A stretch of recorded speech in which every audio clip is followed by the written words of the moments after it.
What is up, everybody? CP and SJ with you for another week of Every Day We're Covering, where we talk the world of, sports wagering, a lot of college football, and we certainly have a lot of things in that world to talk about here this week. SJ, another weekend in the books. We're closer here to the holiday coming up, so I'm sure folks are getting into tizzy all about that, but is everything calm on your home front there?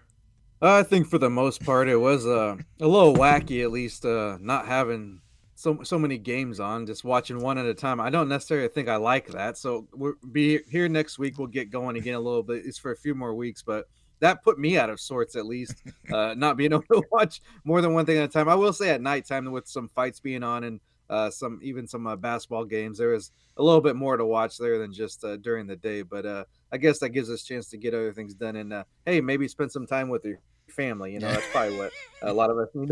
A lot of people need to do, anyways, right? Yeah, gotta see them once in a while, I guess. Yeah, Uh, right. yeah, it was weird that not having like any games hardly to pay attention to during the day. Obviously, Right. Army Navy was the big, deal there, and then we had the one late game, but not a game that people are really, obviously excited about. So, yeah, different Saturday. But well, maybe you got out there and got some of that holiday shopping done, or you visited some local establishments that are in the festive season, whatever the case may be. Hope you had a good weekend, nonetheless. And like you said, we'll get right back into it hot and heavy here because luckily we've got that brand new playoff to wet our whistle here coming up now as we get to this next week. So lots to talk about. And we'll get into it here in a moment. Obviously, just a couple of games that we'll be recapping, but a lot of other discussions that we'll have here this week with some different topics out there. As we get rolling, though, we like to let you know it's wetting our whistle here on the podcast to get you going. Maybe something that you could be interested in.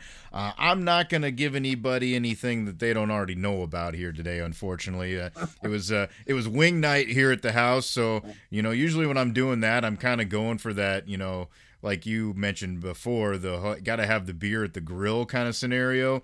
Right. And usually you kind of want to go with the something light that you can pour down, drink a lot because you're having those wings. You got to have something that goes down easy.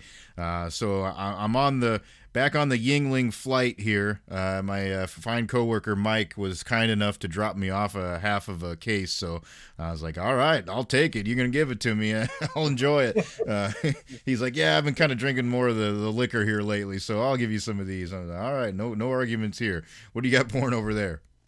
Well, that's a hell of a coworker you got there. So Mm-hmm. keep on his good side. Sounds like. Mm-hmm. Yeah, I'm actually kind of along the same lines as you, and maybe for a little different reason with holiday season that you mentioned.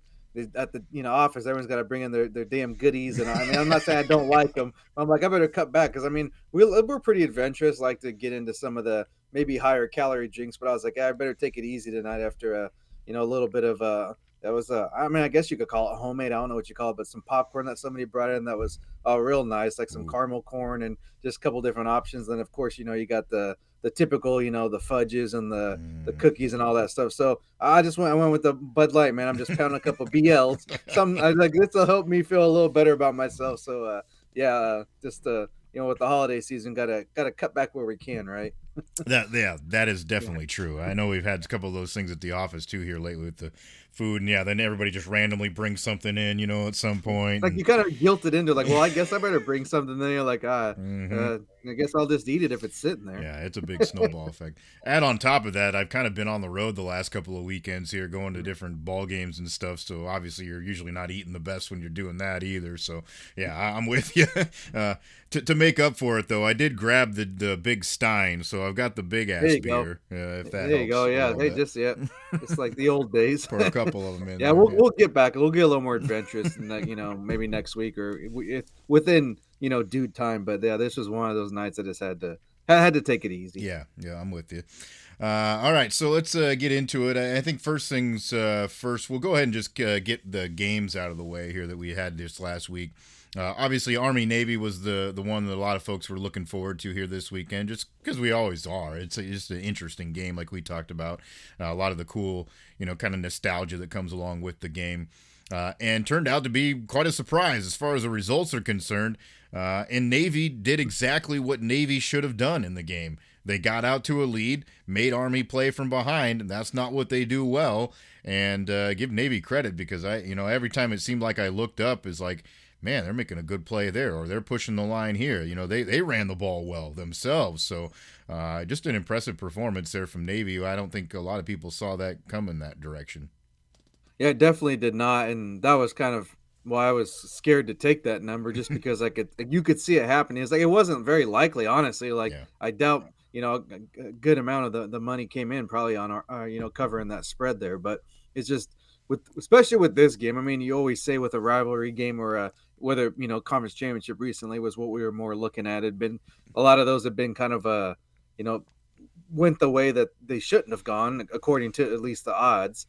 So that was, the thought of like, well, like it could happen, but how likely wasn't. And, I mean, you would have thought that the records were flipped the way it looked, because Navy just, I mean, freaking just dominated. Like, I don't know. I mean, I know it was obviously early on, it was fairly close until they started pulling away, but at first I had, when I first saw the score, I was like, I had to look twice. I was like, is that right? Did I read that wrong? No, yeah. And they came to play. And then, of course, one of the big storylines out of it, or got a lot of the reposting and passing it around, was I think it was it Danielson that was on the call, one of the as the analyst, and he snapped because they one of the, I think, Navy players spiked it, and he got a penalty for like celebrating. And he thought he was kind of just turned off by that as being the fact that they're like military. But I was like, man, I mean, penalty's a penalty, bro. Like, I guarantee if it's any other game they call it too. But it was more of one of those like funny things. Like he just lost it, man. So we know who he was maybe pulling for, or who he thought was going to win, because that really set him off. Yeah. Hey, calm down, bro. Calm down. It'll be okay. Yeah, that is funny. Yeah, like you said, it kind of not totally shocking, I guess. Like you said, that it goes that way just because it has been. Some games, other games that we've seen, been unpredictable. But the way that Army came into the game, you're like, man, they're on fire. They're playing with their hair on fire. But it was not their day at all. Everything kind of went Navy's way. All the ball bounces went Navy's way. It's just not a good outing for them, unfortunately. So make me feel extra bad, because I'm usually just pulling for Navy for the family's sake. But then, I go the other way thinking logic, and logic be damned. So, well, that's kind of the tricky thing too, I think, with Army playing that conference championship game before this game. Like, you kind of maximized last week with the way they played and how well they looked. And I mean, I guess in the big scheme of things, like as far as I guess bowl position, or who knows, maybe one year they have an outside shot at a playoff. Like, that game would actually, quote unquote, matter more, the conference championship. But as far as like tradition and stuff, obviously, like, this is the bigger game, and that's like your main rival. But it's a little bit mentally, it's probably like a little bit of a hard to, obviously it was hard for them to bounce back just by the way they played. It just seems odd to play a regular season game after a conference championship. Yeah, that's true. I know they can't do much about it, but it's still very odd. Like, yeah. Well, and I mean, I guess for their players' perspective, that's got to be pretty hard. Like, you really obviously want to win a conference championship game. That means a lot to your program. And then you're turning around and play a game that, like, always means a lot, So, like, how do you, get that same amount of energy amped back up again? That has to be a little bit difficult. But it didn't work out for them, obviously. So who knows if that was really the case or what. But nonetheless, they move on here now to bowl season. The other game that we did have on our slate that we have results for so far, was we mentioned there was one more game that night, and that was that Salute to Veterans Bowl that was going on, and it was South Alabama involved there with Western Michigan, and you had South Alabama just on the money line, which was the smart way to go. I ended up taking the 8 points, and it ends up being 7. So that. I mean, truth be told, there's not a lot of value there, but just as a pick, these teams haven't been able, and we can't really trust them. I mean, it's just the way they're not really living up to whatever kind of credibility they've built for themselves. So it was more of the safe play. I don't want to pat myself on the back too much, but it's more about like, just I don't get when you're that's a pretty sizable number even in a bowl game. True. 30-23 ends up being the final, so a point shy of that 8 where I needed to be. Now, the curious thing that I didn't pay attention to this on the day of, so I can't speak to what really happened, but when I pull up the game like kind of score recap thing here, it says that the closing odds ended up being Western Michigan by 2.5. So Wowzer. what That's a the hell of a hell? jump. Yeah, Yeah. yeah, that's some movement there. I don't know if there was happened? like an injury or some type of Somebody opted out at the last minute, or yeah, that's because I mean that's you don't even on like a big game or like even like if you want to slip over to like a big fight or any type of like super you don't see that type of movement and especially a lower level like one of the first bowl games that's not exactly like a hot commodity. It's crazy to see that much movement if that's the case. yeah. So I don't know what the truth is, honestly, and how they determine this little number that they've got up here, but interesting nonetheless. Maybe if somebody has some insight, let me know. I'd love to hear the story. There probably is a story behind it if that is the case, obviously. So that's how those first couple of games went. We obviously had picked some more for you on our picks show there later in the week last week, so we'll get to those results once we know them here as the week progresses and bowl season moves on. We've got a couple on the slate coming up here, or at least one here on Tuesday with the Frisco Bowl there between Memphis and West Virginia. And then on Wednesday, there's a couple with Western Kentucky, James Madison, Cal, and UNLV on the way. So we'll pay attention to those and let you know how we come out on that front. Obviously, if you want to recap those picks, you can go check out the socials there on Twitter at SJMBets, at Cherokee CP. We've got those posted there for you to be able to follow along. And then, of course, we'll have more of them coming up here this next week as we get deeper into bowl season. So that's the picks front. Next thing we're going to go to here, I wanted to start with touching on the Heisman race just because I think there are a couple of interesting storylines here. And there probably was going to be no matter how it came out. But if you first look off at the results, obviously Travis Hunter ends up winning the trophy, which is kind of, I think, no surprise to a lot of folks.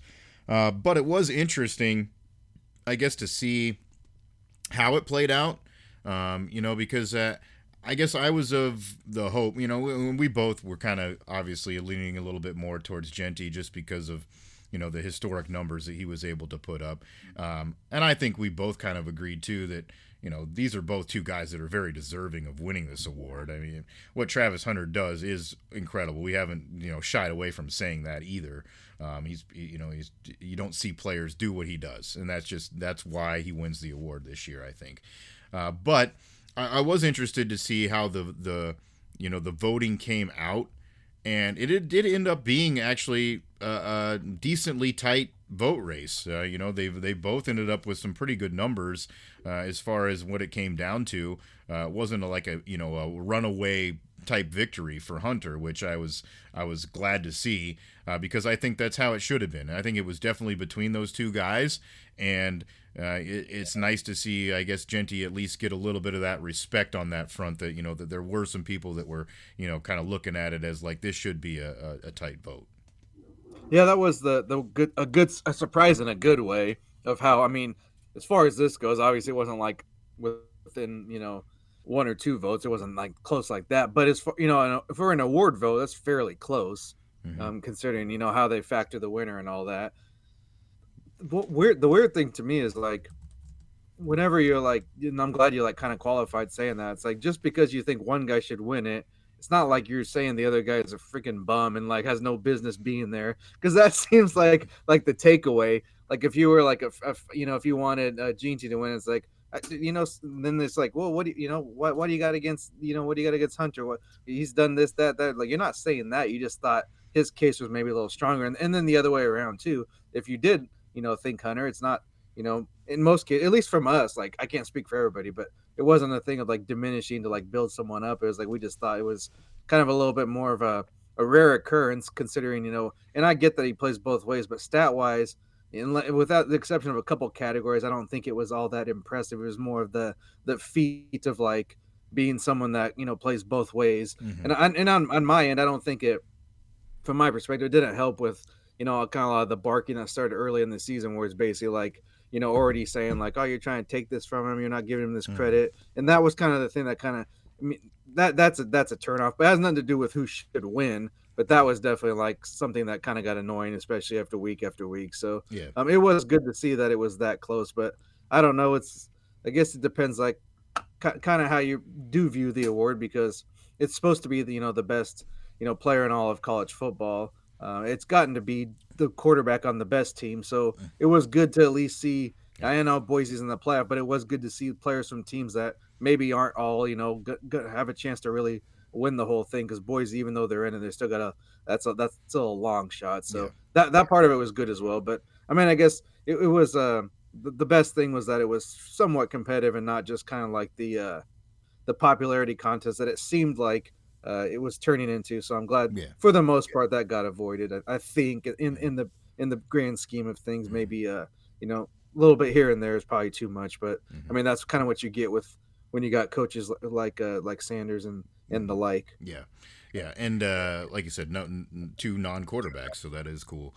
The numbers officially, if you wanted to know, by the way, it was Hunter with 2,231 points in the voting. Genty had 2,017 points. So 552 first place votes for Hunter, 309 first place votes for Genty. Now, there were some people online that obviously were very passionate, and you're going to get this no matter what, I think. But Yeah, right. there Yeah. were some people Either there were some people that were pretty like pissed off about it. And obviously, from the Boise fan perspective, I get it. I understand. I'm a fan of a team of a guy who I think got robbed of a Heisman when he was a running back in school. So, yeah, I understand where you're coming from. But like you said, I think, what's disappointing sometimes to see is, like you said, we're not tearing down one guy to build the other up, and you did see a little bit of that, I think, reaction wise from some people, and that's unfortunate because that shouldn't have been the discussion.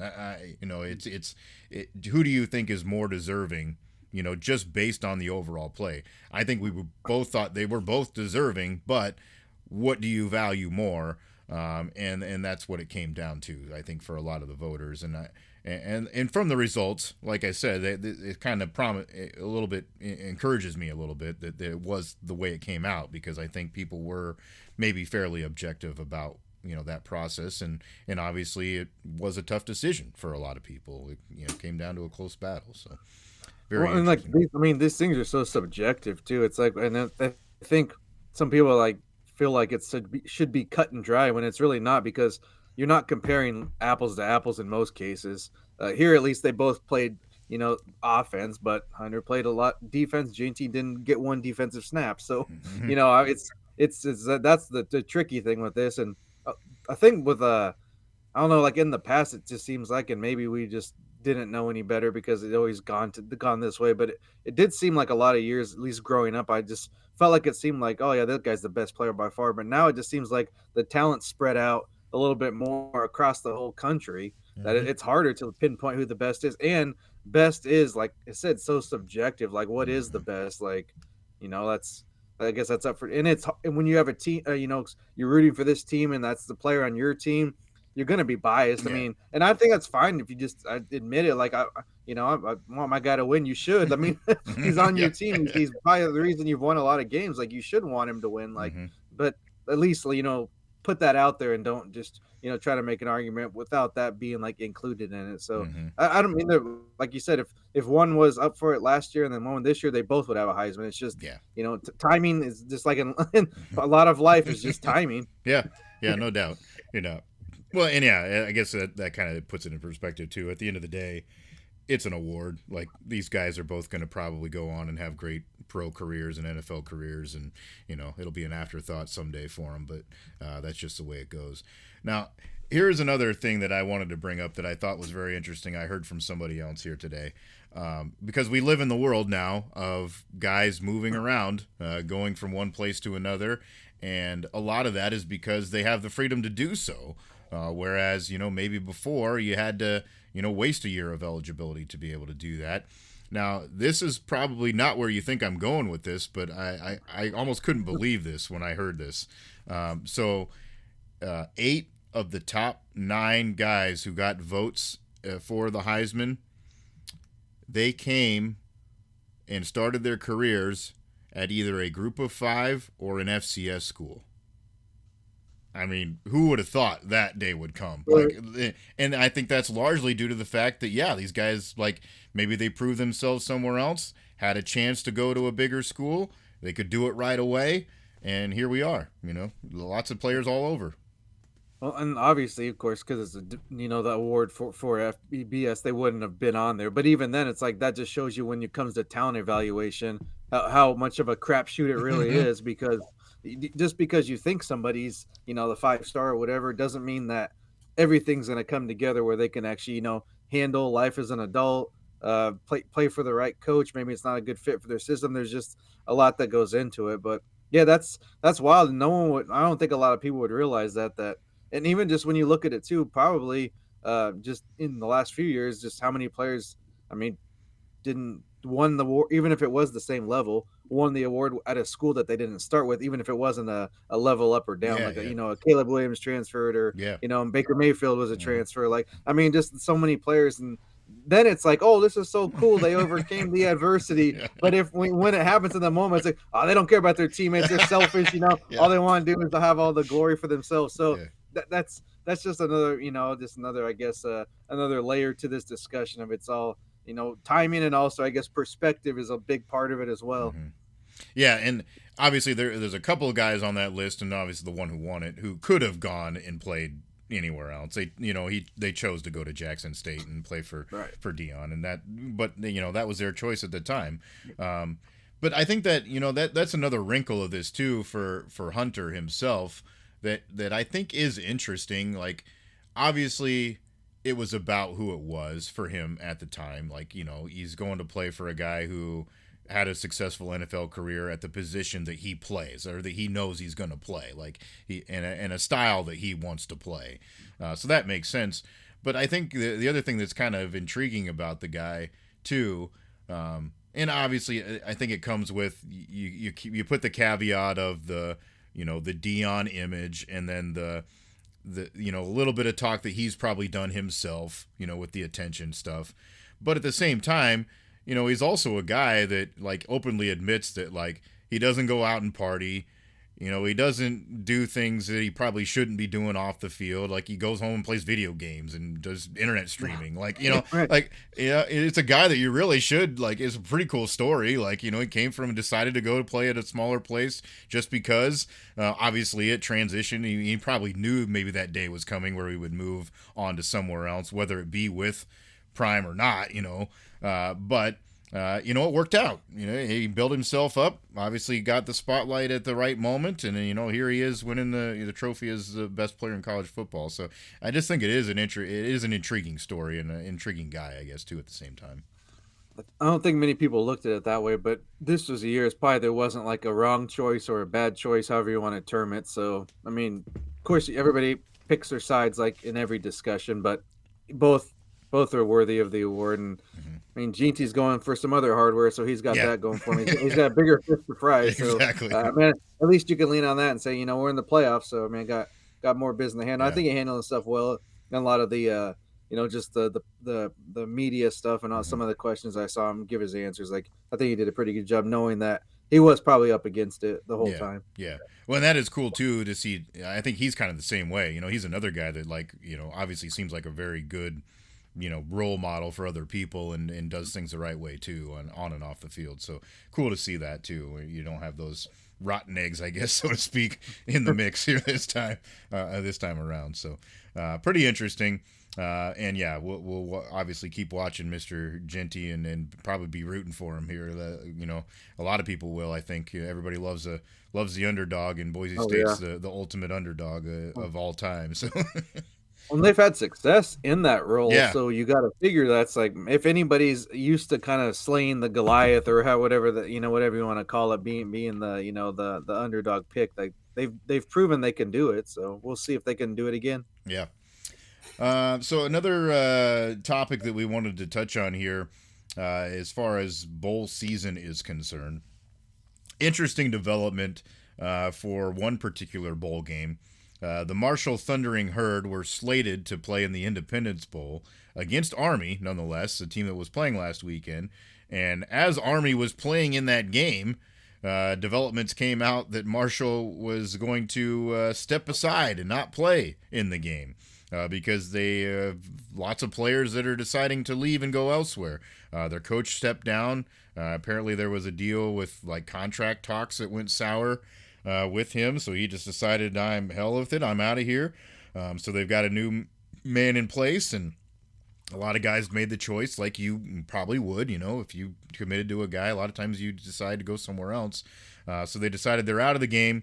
Luckily, though, the Independence Bowl did scramble. They did the scramble drill, and they found an opponent. So Louisiana Tech's going to step up to the plate and play in this game, even though they're a 5-7 team. I think they did reach out to some other schools, but some other schools, obviously, at this point, like, may have had kids that aren't even on campus anymore. So it's like, well, what are we going to do? So unfortunate the way that this played out. I think there's a couple of different angles to this. But first of all, it's hard to fully blame them because they have so many players that have said they're not going to play. But at the same time, it's like it's only a week ago since he made this commitment too. Like, I don't know. This is a tough spot.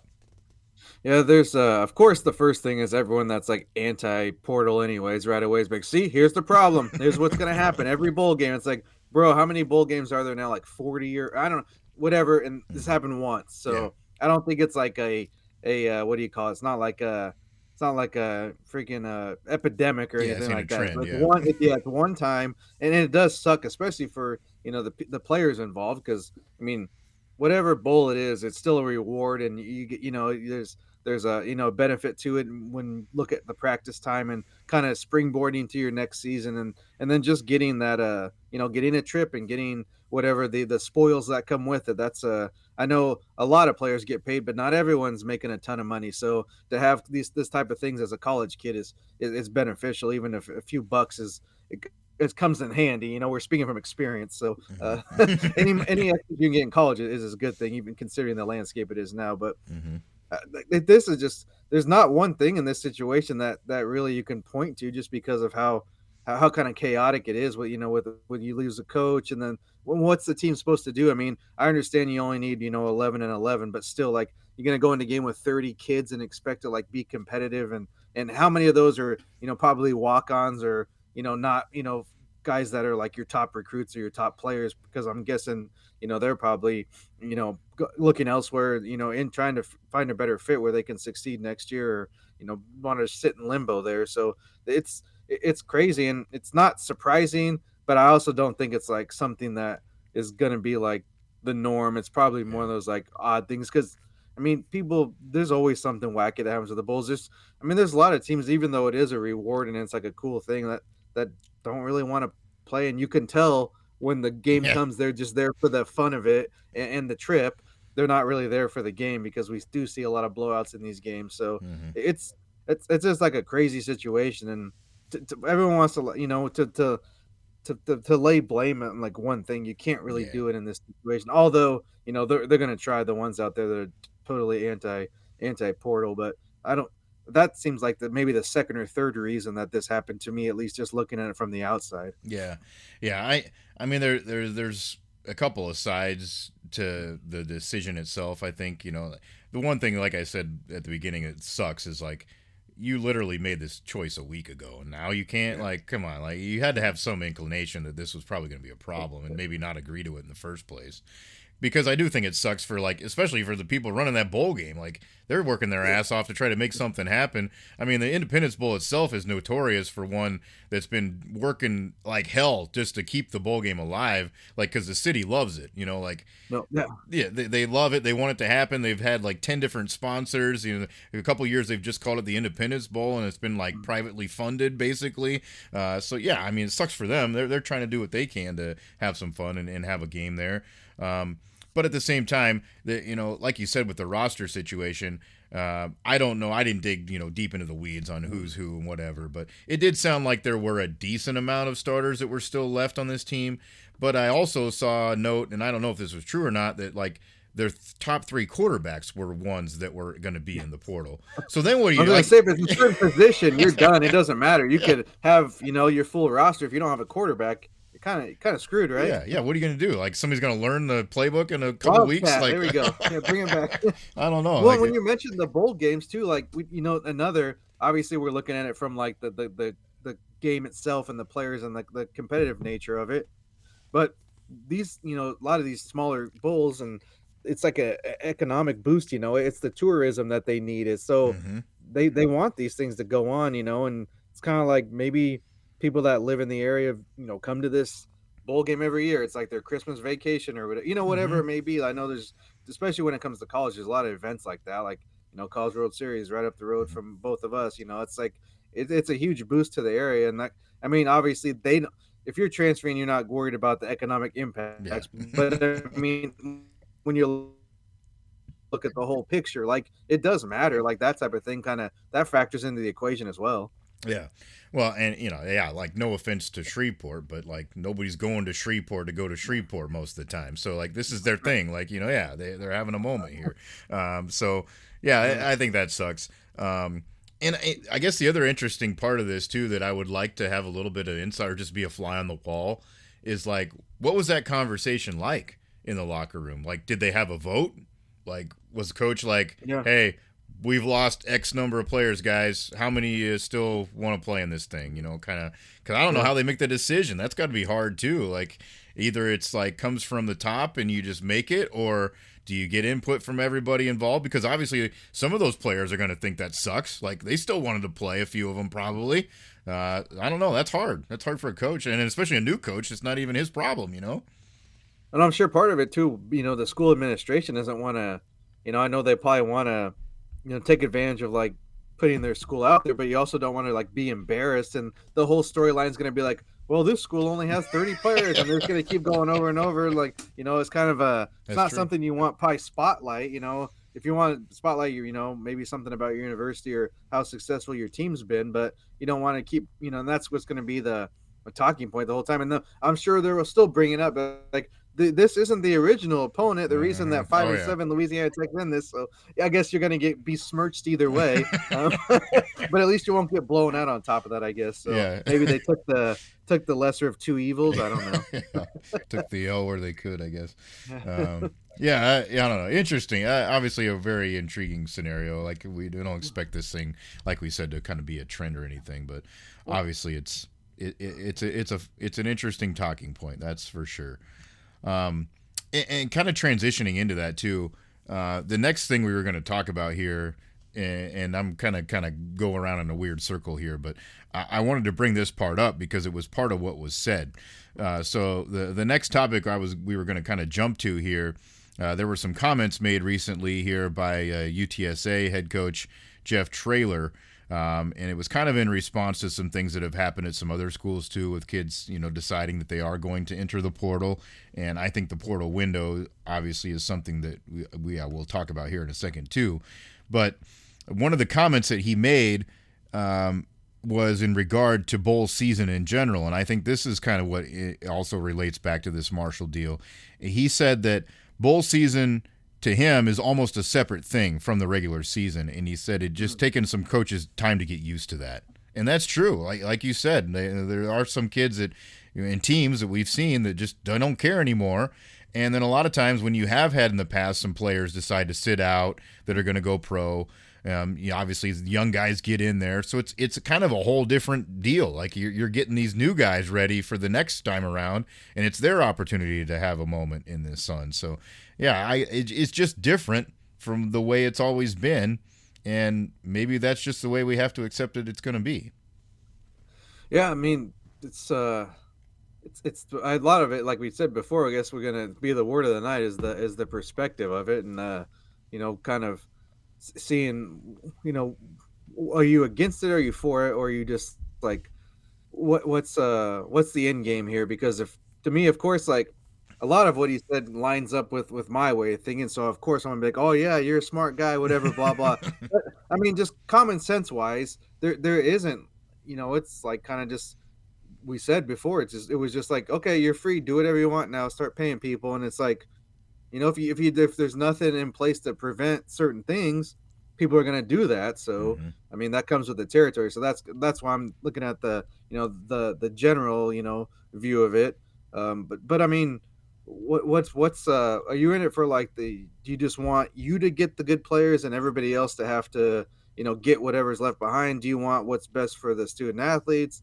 Do you can you adapt to a new system, or are you just going to complain about it all the time? Like there's like so many different things that Uh-huh. come along with this that it's it's a definitely it's one of those conversations where it's like, yeah, I get that, I can see that. Here's my point, here's your point, but the problem is, and like the tricky thing is like whenever the conversation shifts to, which it should eventually, like, well, how do we like kind of fix this problem, or what's the solution?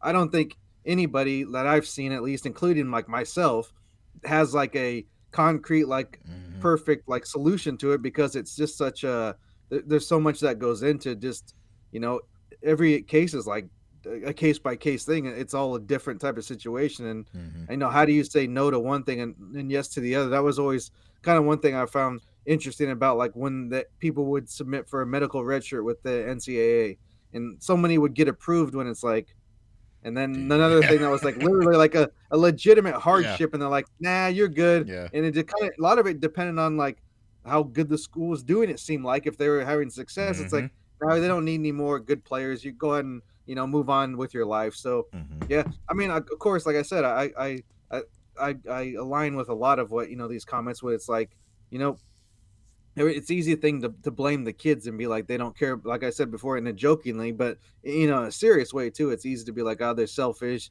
all they care about themselves. But I mean, isn't the goal in life to like do the best you can with what you have? And I Hmm. think in some ways that is like maybe the heart of this like whole concept, but it's obviously not being used for that manner in a lot of cases, where it's almost just like to the, the highest bidders getting whatever whatever they want. It Yeah. seems like it's kind of going that way. Yeah. Yeah. So that his comments, by the way, the UTSA coach kind of stemmed from players deciding that they are going to enter the portal, and maybe a little bit earlier than maybe you would expect sometimes, or later than you would expect sometimes, whatever the case may be. But one of the situations that is very intriguing is Bo Pribula at Penn State. He's the backup there at Penn State. Just announced that he is going to be entering the transfer portal. This is 6 days before their college football playoff run starts against SMU. Now, as a fan, obviously that raises your eyebrows a little bit. Like, well, why the hell now? What would you to make that decision, or why didn't you a week ago when you knew that the season was over for you, so to speak?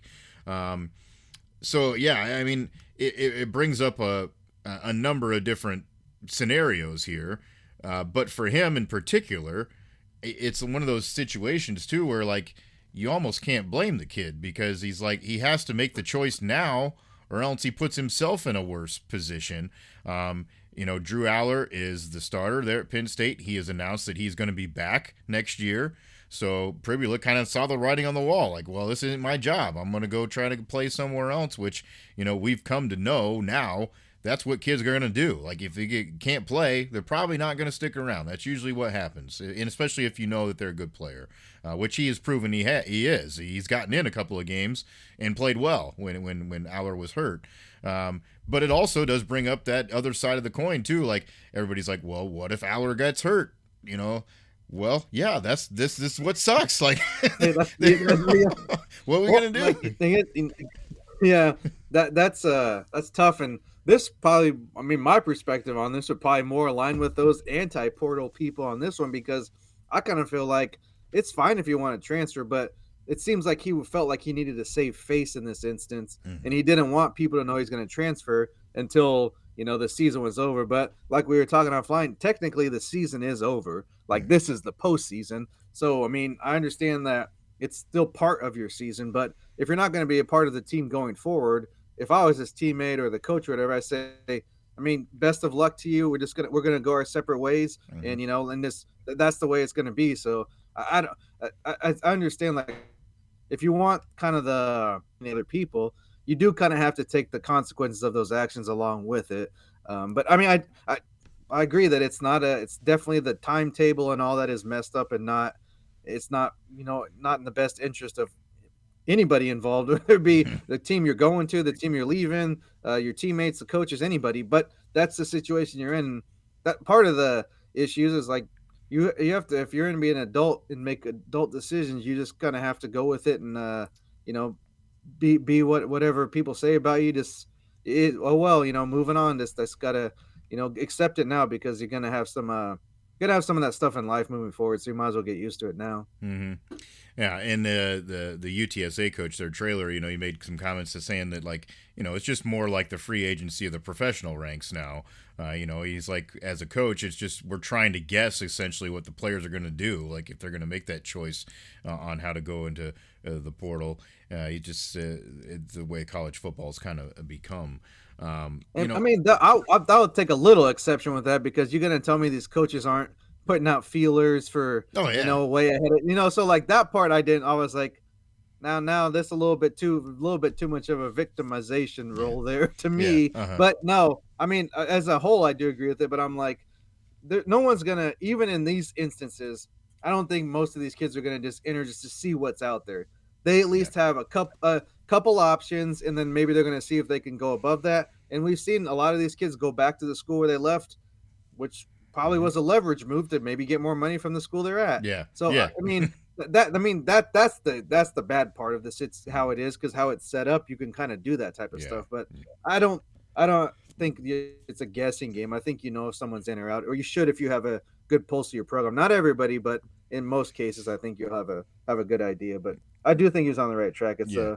It's more of a systemic issue, but has anybody said anything about changing anything of Matt? I mean, Yeah. so it's not like oh, you know what, okay, we'll go ahead and take care of this. Like I don't Mhm. know if any of this is going to be addressed anytime soon. Yeah, yeah. Well, and we all damn know well that this has been going on for ages with the whole, like, essentially it's Right. tampering. Like, if these kids know what's out there for them, yeah, they've been talking to people they're not supposed to.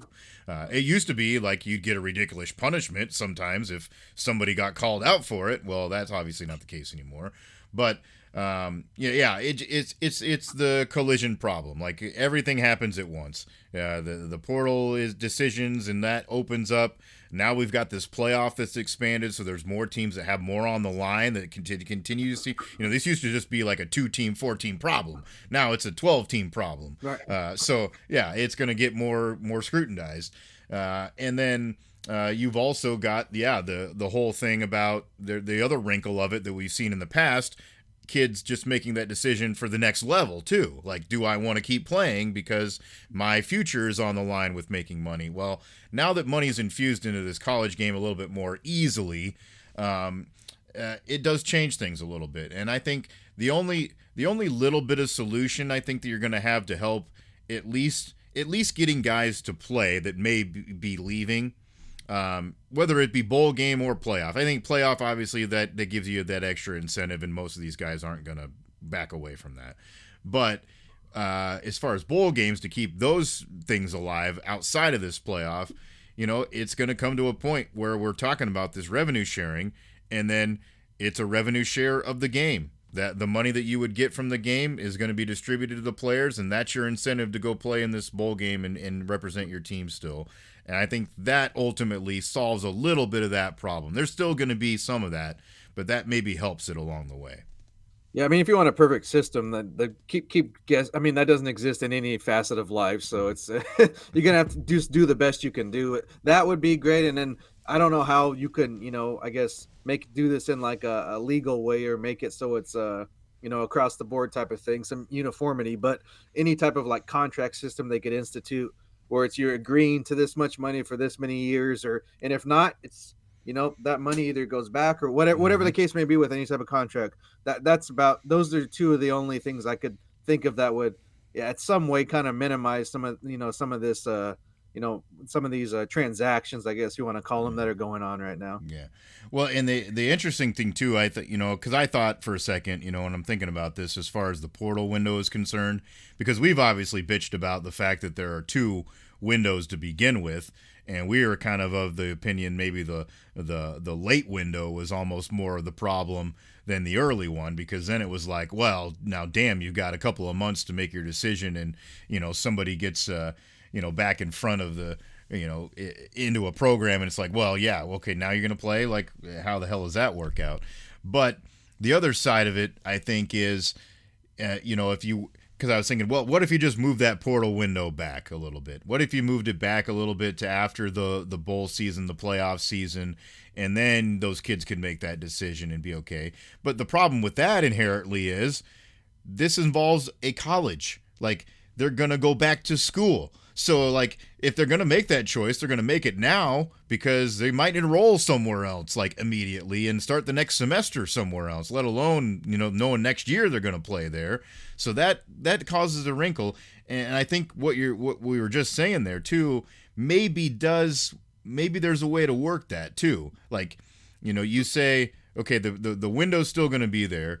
Kids may very well still say that they're entering the portal, but part of that contract scenario may be, well, they can still play that last game with the school that they're at, even, in a case like Pribula's situation. He can still go be the backup, but he knows he's going to be gone, and some schools might be okay with that. Now, obviously, a coach could probably still make that decision and say, well, I don't want you here anyways, leave.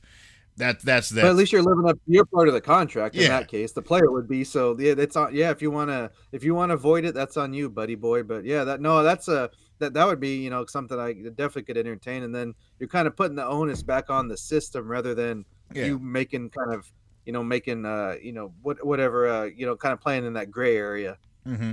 Yeah, obviously, like we said, there's not a perfect solution to this, and there never will be, I don't think. But it brings up a whole new ball of wax because of this playoff. Which, whatever, like we love the problem because we love the playoff. So go ahead, bring on the issues. But yeah, it certainly would be one hell of a storyline if Penn State wins their first round game.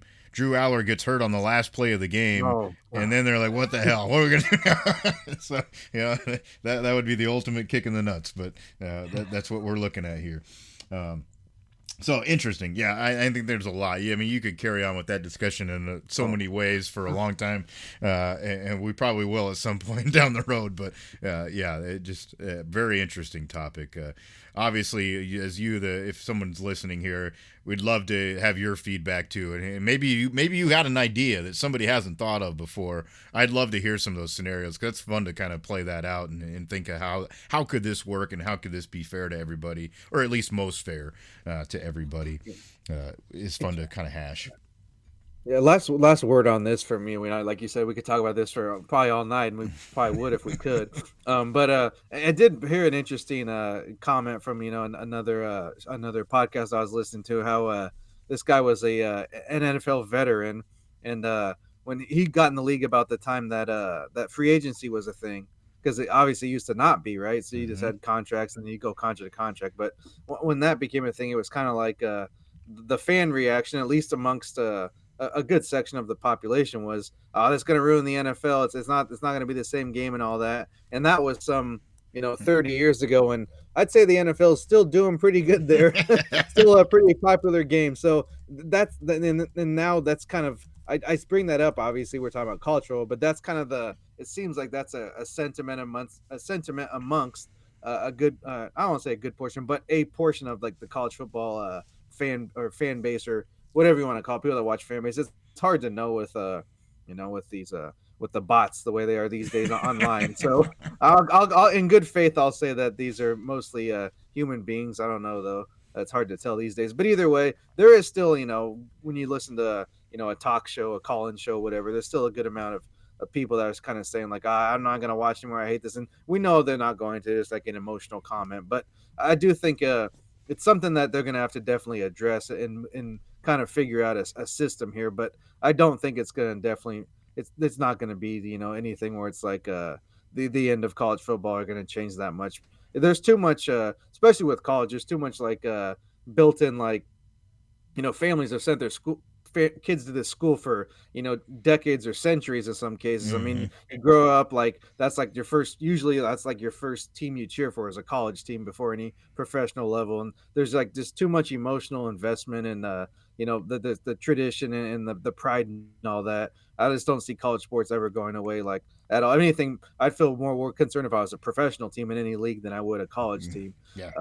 So I don't think, it's kind of just a funny correlation there where, and I thought that was a good point. He was bringing up just to say, like, when free agency hit the NFL, they thought the NFL was done for. And if anything, they've definitely grown exponentially since those days. Yeah, yeah, very true. Yeah, and obviously, I think it's proven right now that college football is alive as it ever has been, and there's been a long time that a lot of people have been saying the opposite is going to happen soon. So, yeah, it's rolling on. There's lots of changes. A lot of people don't like change, and that's part of why this is a fun conversation to have. I mean, you got the hoodie coming back, so that tells you how alive and well college football is, right? No kidding. Yeah. Well, that was the other thing. Nobody wants to coach these guys anymore, right? Well, some curmudgeon that wears a damn cut-off sleeveless shirt or sweatshirt wants to come coach them. I don't know. Yeah.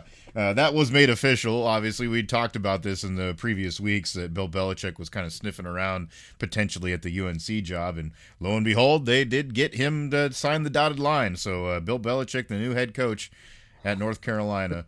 Before we get too serious into this, you might not want to use Belichick and sniffing around the college campus in the same sentence these days, because we've noticed he has a younger companion on his arm lately. So he better, they better watch out there on that Chapel Hill campus. Yeah, many jokes about recruiting young talent has been coming out this week from Mr. Belichick. Obviously makes sense. Yeah, well, and of course the AD had to play along with he cut off the sleeves of his suit jacket and put it on during the press conference. So, interestingly enough, though, I did hear a rumor too, and I obviously I don't know if this is true. I'm not dialed in on anything, but there was maybe some pressure in this process too on him. It maybe wasn't necessarily his first choice or the choice that he wanted to make, but they went with it, and I think that was because of some boosters to getting involved here too. So interesting. And it does bring up, and everybody wants to have this conversation. If you're just a sports fan, is do you think this can work? Obviously, a very polarizing guy from his time in the NFL. A lot of people either love or hate the man, and most of the people that love him were New England Patriots fans, obviously. The rest of the league and country probably didn't care for him much, and for lots of reasons. But, he's transitioned into things that I never thought he'd be involved with before. Part of the media for a little bit, even though it's something he never loved. And now he is going to be a college football coach. Interesting. I don't know. There's a couple of different ways that I'm thinking this can go, SJ. But I guess your initial thoughts on Belichick in the college ranks. Well, I didn't see the press conference from beginning to end, so I may have missed this. But I think if I didn't, I do believe he missed the mark if he didn't say we're on to Chapel Hill.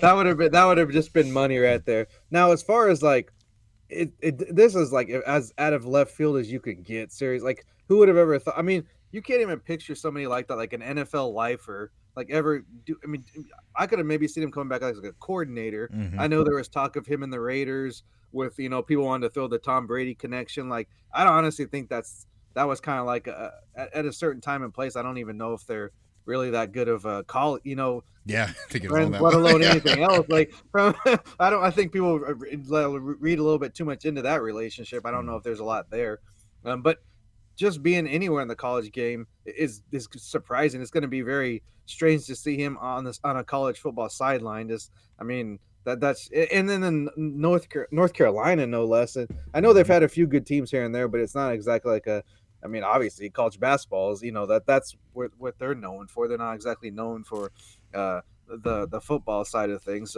So that will be interesting. But I do think it was a little bit it's a bit of a risk, even with a team that doesn't have that much of a tradition or a pedigree, is kind of giving him the not so much the control, because he's going to want that, but just I haven't seen the contract. I don't have my hands on it right now, but I know there was saying he wanted his son to be the coach in waiting, and he handed him how many page like manifesto of like what he needs and what he wants and all this stuff. Kind of just, it seemed like a big ask, and I know this is kind of seems like maybe more of like I don't want to call it a publicity stunt, but a way just to, at the least, you're getting like more eyeballs on your team for maybe, even if it's just one season.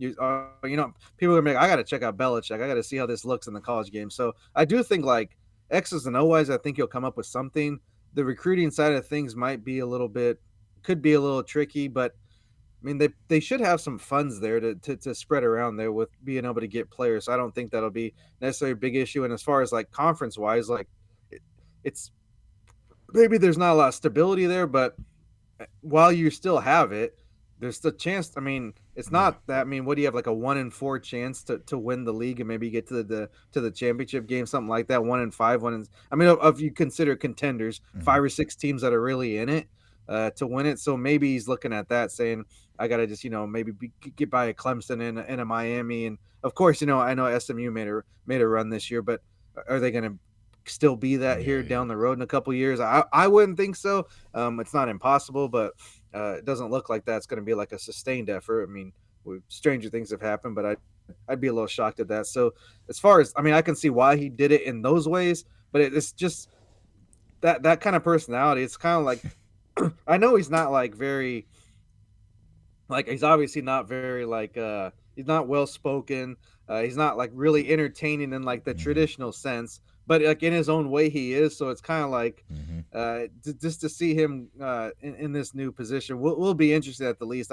I guess I would be like, was the school kind of, what's their end game with this? Is it just for those eyeballs, or is it like trying to like sustain something? Because I don't know. It's while he knows the game, better than a lot of coaches that have, walked the sidelines, it's a totally different setup, and even just the way the game is played compared to like the pro level. Yeah.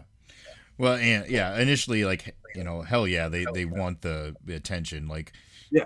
we saw what happened with Dion. This is what's going to happen with Belichick. It's going to be the same thing. It might be a different network that has more attention on him, but it's going to be the same thing. So CW, right? yeah, yeah.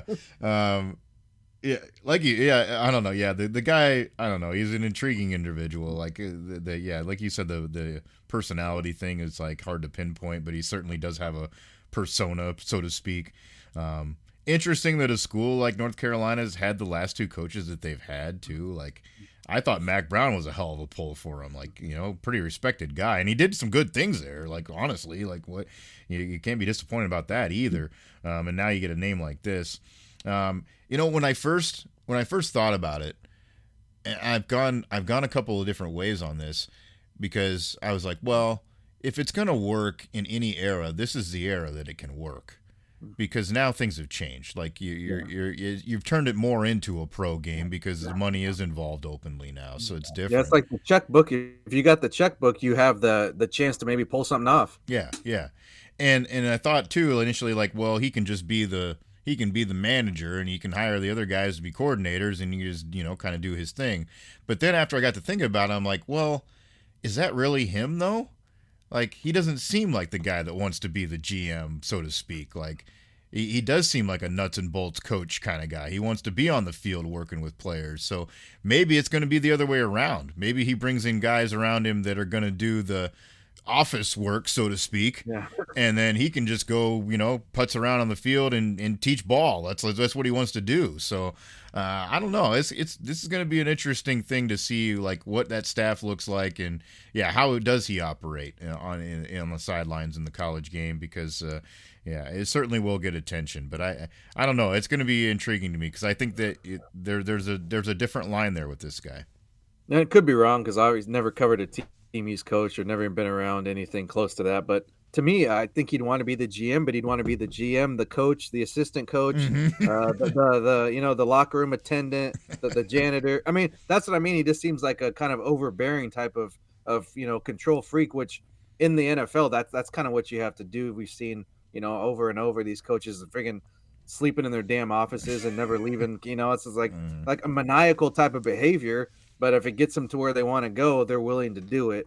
I, if that translates, I don't know. And also, it's not like he maybe like you could say, oh, he won a couple titles in New England. He's coming. I mean, he's not like he's been around a long time and he's taken a Hmm. couple. It's just I don't know. At any age, it's a tall task, but let alone 70 plus. Hmm. That's it's not an easy job. I know. I think sometimes people think it's a little bit like maybe a step down, but in some cases, like especially when it comes to like recruiting and having to like raise funds and that type of thing. It's almost more taxing because you don't have to worry about that in the NFL. You let the agents and the managers and everybody handle that. That's in the front office, and you don't got to Yeah. be glad handing and going golfing. Can you see Belichick out there with his sleeves cut off his polo, trying to get a donor there to get him a new weight room or whatever it may be. That's just it doesn't seem like it's a sight you might see, but who knows? Maybe he's changed. Yeah, I don't know. I mean, it's definitely interesting. We'll be paying attention just like everybody else will, for sure. So yeah, that's been part of the coaching carousel, so to speak, that's been going on out there. There's been plenty of other interesting things that have happened. I think we'll probably talk more about that too as we get into the off season too, and the new guys that are taking ahead of programs. So there'll be lots of that to talk about. One other quick thing, we're going to touch on the playoff games here in a second too, just a little quick preview, but I did want to bring this up too because it does seem like as the game has changed as far as the back end of it, as we've been talking about throughout this show, so has the kind of like marketing entertainment side of it as well. And I know you're pretty pleased because your team's going to be coming into your backyard now here to play a game this next year. It just seems like these things are becoming more prevalent, too. I mean, my team's going to Ireland to play their first game next year against a team that is, in the next state. They could just play there, but they're going to go to Ireland to play. But yeah, Nebraska meeting Cincinnati at Arrowhead Stadium. You're just seeing more and more of that, and I think that probably intertwines with the whole idea of there's money involved in this thing. We're making it entertainment.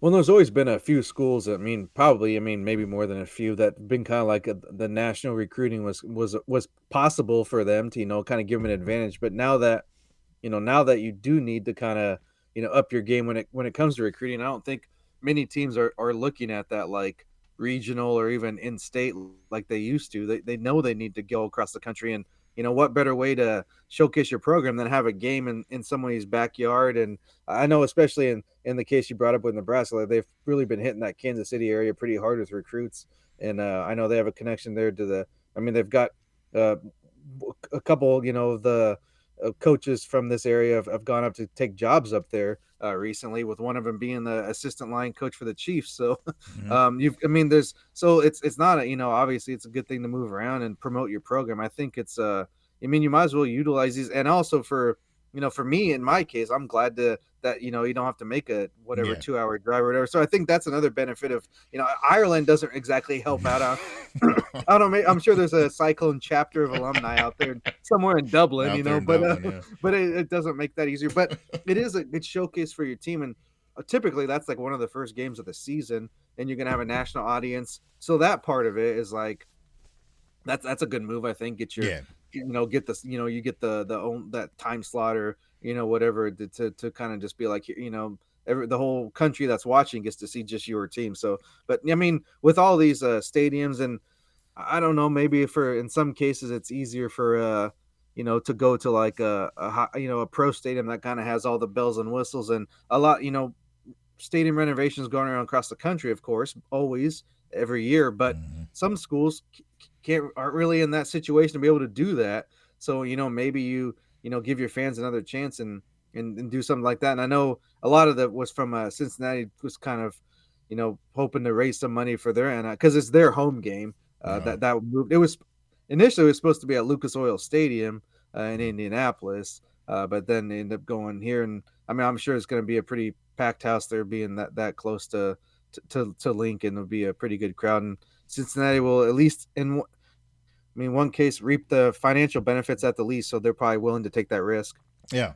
The only I love it. I mean, I think it's cool that, especially the early seasons ones, like you said, getting yourself in that prime spotlight when people kind of have the, taste in their mouth, they're ready for football.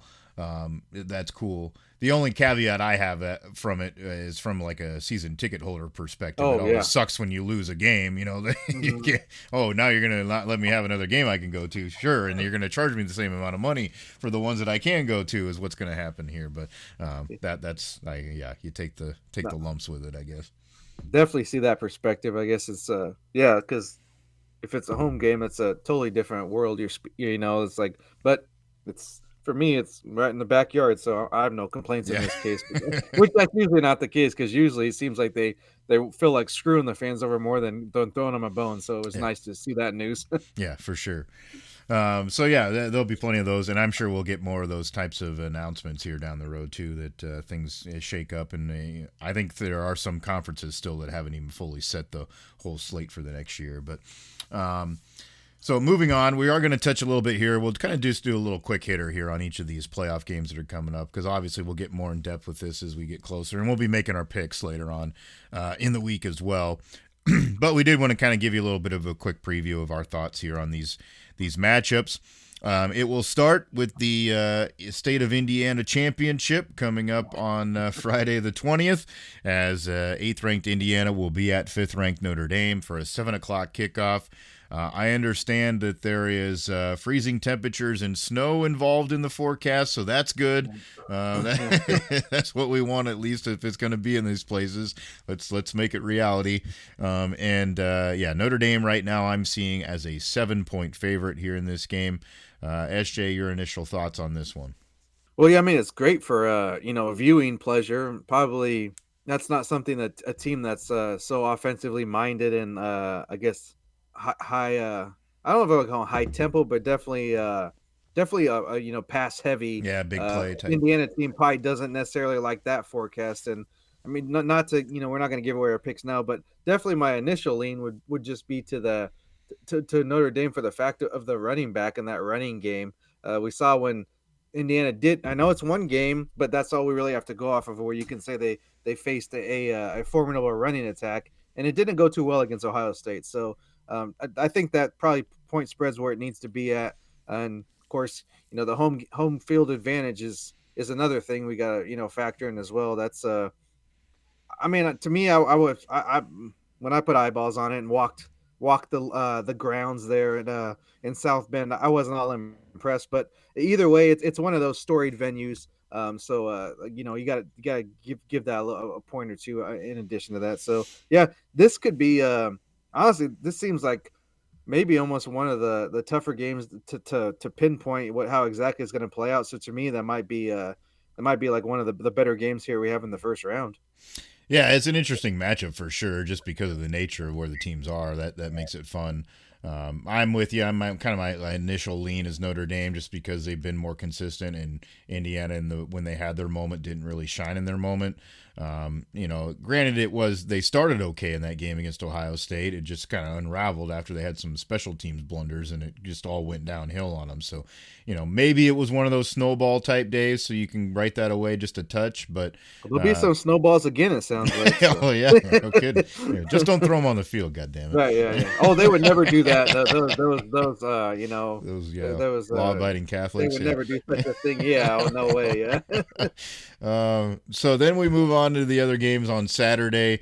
The other the other three of the first four that we'll have. So 11 o'clock kickoff Saturday. SMU at Penn State. Obviously, it'll be another cold game. Sounds like will be interesting. This is a weird matchup. I don't know. This is one I'm not really sure initially where to go with this. And Penn State right now is showing as an 8.5 point favorite, which, the way that it went the first half for SMU against Clemson, you can understand a little bit why maybe it's that way, because they didn't start that game well. But they sure came back with a hell of a fury in that second half. So they show that they can, get the offense rolling. I don't know. It's just a matter of who's able to control the tempo here a little bit. Because if Penn State can make this the knockout, drag-out type of games that they love to play, then certainly I wouldn't feel too uncomfortable about them winning and maybe even covering that number. But if they're going to allow a couple of big plays, which SMU I think is very capable of, this could be a fun game. I'm not real sure which way I feel I'm leaning on this yet. I think if it's kind of plays out like the Clemson game did, if SMU gets down early, it's going to be a blowout. They got it. They have to keep pace, no matter if it's field goals, if it's touchdowns. We know they can score, so they got to find something there that's working. Maybe whatever they were going to in the second half. But with that, I'm pretty sure I saw it's going to be a whiteout. They weren't able to do that this year because of the big noon kickoff kind of spoiled all their plans for that. But I know that's that's a hell of a. I mean, I'll True. I'll give them credit for that. That's a hell of a raucous environment, It that is. especially at night. Or I know it's this day, but especially at night when it is. But even still, that's Hmm. they're going to be revved up for that. It don't matter what time they play if it's a playoff game. So the key will be SMU keeping pace early. Then it can be a game into the fourth quarter. But if Penn State, I mean, because we saw they themselves got down against Oregon, and they made a hell of a comeback That's on their true. own in the Big Ten championship, and so we know they can score points.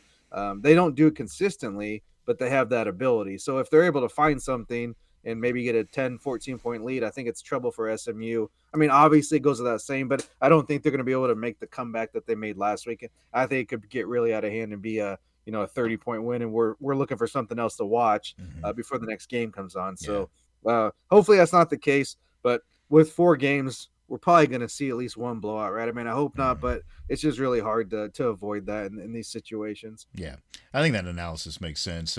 It's just the number for me that is kind of a little bit Yeah. leery. Like I don't know, but Maybe moving two on on. the total, maybe. Yeah, you're true. Yeah, moving on to the next one.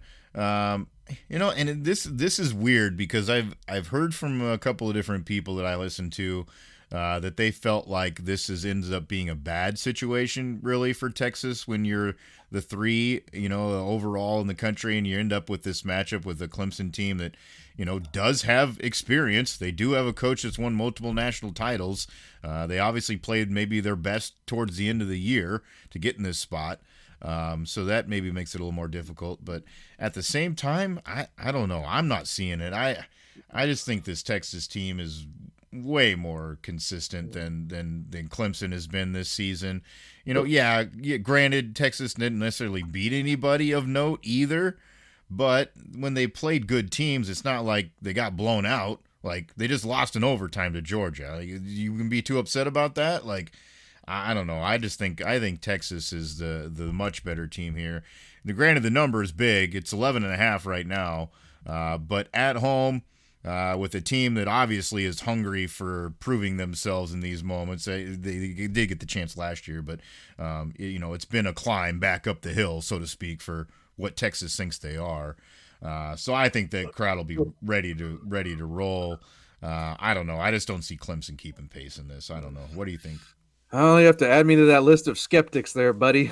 And I'm not a team, but even then, a good team without their starting quarterback that was trailing you came back and beat you. So that makes me a little Well, bit uneasy as far as that goes. And I mean, first I'm like, well, I don't like Texas, so am I just letting that blind my? But I told you what we know what I think about Dabo, so yeah. I'm not freaking, and I don't like particularly Carefree. These teams not gonna be like rooting for one to win. I just with that number being that high, I think they can cover. As an early lean, Yeah. I might change my mind by the end of the week. But this would be one if I'm going to pick an upset. It's early in the week. I could change my mind. Got to do a little bit more digging into the numbers here, and kind of seeing how that goes. But I would not be surprised if there is an upset. It would be this one, and I'm trying not to lean too much on just one last game. But I don't think that Texas has the athletes that they've even had in the past when it comes to the skill positions. Like their Mm-hmm. receivers were really left a lot to be. In my mind, I was just unimpressed with their receivers on that day. Now, Mm-hmm. over the course of the season, they've obviously put up some big, numbers and scored a lot of points. But when it comes to crunch time, which we're in now, I didn't see it. There was a lot of plays to be made, and they just didn't make them. So Mm-hmm. I don't know how they're going to make them in even a bigger situation. Yeah. Home field helps though. Yeah. That is gonna have to that does matter. I don't Mm-hmm. know what kind of atmosphere it will be, but it'd definitely be obviously a pro Texas would help them in that case. Yeah. Yeah, I don't think you're wrong. I guess I didn't look at it from that way too. Like the fact that, yeah, you just let a team that didn't have their quarterback come back against you too at the same moment. But the other thing that, obviously this probably shouldn't even cross my mind if I'm really analyzing it from a wide perspective. But man, it's hard to separate the fact that Clemson just got their absolute tails kicked from by Georgia early in the season, and here's Texas taking them to the brink like Right. two times. Like, they granted they lost a little bit bigger the first time around, but I don't know. They show they can compete. So I don't know. I guess I think that still in my mind gives them a little bit of an edge here. Like you said, that number, I don't love that's that high.